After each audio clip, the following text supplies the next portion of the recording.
Brace yourself, as we're going to see the spine-thrilling interrogation of Tamara McLoyd. This 18-year-old committed a brutal murder, and the police officers had to throw hard questions at her to know the truth. How did Tamara McLoyd commit this murder? What were her intentions? Keep watching to find out. Right now, to be completely honest with us about this situation. Because I'm going to lay it out for you, okay? Can you please lay it out? Oh yeah, I'm gonna. So before we open the interrogation room, we have to know who Tamara McLoyd was. From a very young age, she was involved in crimes and had a solid criminal record. This unexpected turn of events took place when she decided to steal a car along with her friends. If you don't mind, actually, you guys have any tobacco? Tobacco? Cigarette? I'm sure somebody's got a cigarette they can bring in for us. Some water? You shouldn't smoke, man. It's bad for you. Tell me about it. No. Where you can see Tamara sitting on a chair facing the police officers Mike and Steve. They arrested her and brought her in for interrogation, as she was the main suspect in the murder of Shane Bartek. Let's get to the truth. Yes. So somewhere in between these lines is where the truth lies. Yes. They're defining moments in our lives too. Yes. Okay. This is one of those defining moments in your life. Yes. Okay. There was a vehicle, a Mazda, that you gave to somebody this evening. Okay. The CX-5. I gave it to somebody? Yeah, the black one. Right. Tamara doesn't even flinch a little. She faced the officers with a very calm look, and she looked composed. An ordinary person will not know that she has killed a person and walks through the streets freely. Officers Steve and Mike are interrogating Tamara. She's listening to them as Officer Mike explains the circumstances surrounding her arrest. She doesn't display any guilt or fear. She sits and pays close attention to what he says.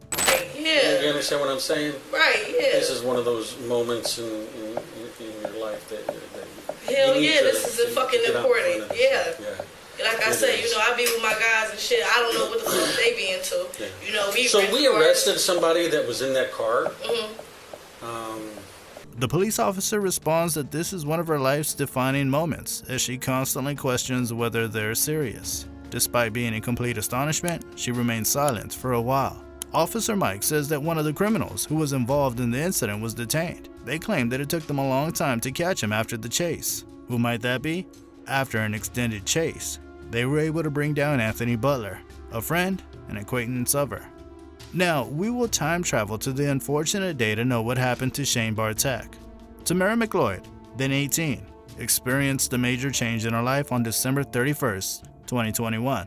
She frequently spent time in jail because she participated in stealing and robbery. After being freed from prison, she was lost on the evening of December 31st.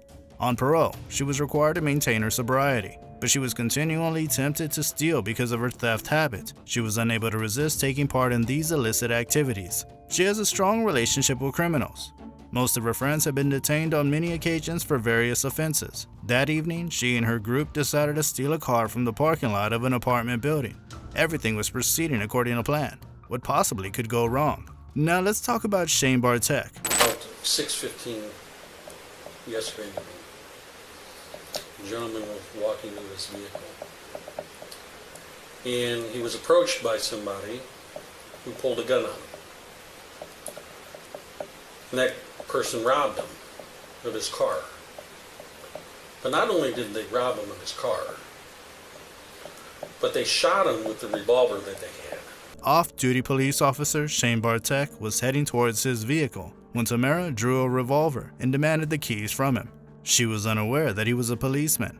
Shane raced to catch up with her and take her down as she leaned to the side. But before he could make his next move, Tamara reportedly shot him. She wasn't willing to help him. Even though she didn't intend to kill him, she shot him. Tamara ran away from the crime site believing she would never be caught, but she was unaware that a CCTV camera was there, capturing all of her horrific deeds. She was apprehended right away and taken to the police station to be questioned. She didn't scream or even try to flee the scene in a panic. With no remorse, she simply sat there. Now, let's dive into the interrogation. Doors closed. That gun is not mine. How do you rent it? What do you use to rent it? Money. They get for money. Where do you work? I don't work anywhere, sir. So where do you get your money? I landscape and paint houses on the side. So you work? Yeah, basically, but it's not like no W-2 Well, you or still anything. work. Yeah, but it's nothing like major. Let So me I ask you take care this. of myself. When the policeman asked her if she was aware of how many CCTV cameras were in place around the cities, she recognized there was a possibility she could be seen on one of the cameras when killing the Cleveland police officer. Let's examine what transpired after that. So that's why we're here. Wow. So it's important for you to get out in front of this. Right, yeah. You understand what I'm saying? Right, yeah. This is one of those moments in your life that Hell you need yeah, to- this is fucking get out in front important. of this. Yeah. Yeah. Tamara requested a cigarette from the authorities. They were astounded to witness such scandalous behavior from a killer who had just hours earlier murdered an off-duty police officer. When many phones were discovered in her car, she was then questioned about her phone number. She said that her phone was broken and that her number was always changing.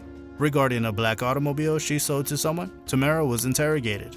She claimed that her buddy Cedric had given her the car, which she claimed was located at 105 St. Clair. She established a new figure named Cedric, and the cops wanted more information on him. Despite not even knowing his last name, she refers to him as a friend. She was also interrogated by the police about her brother, to which she replied that he passed away a long time ago.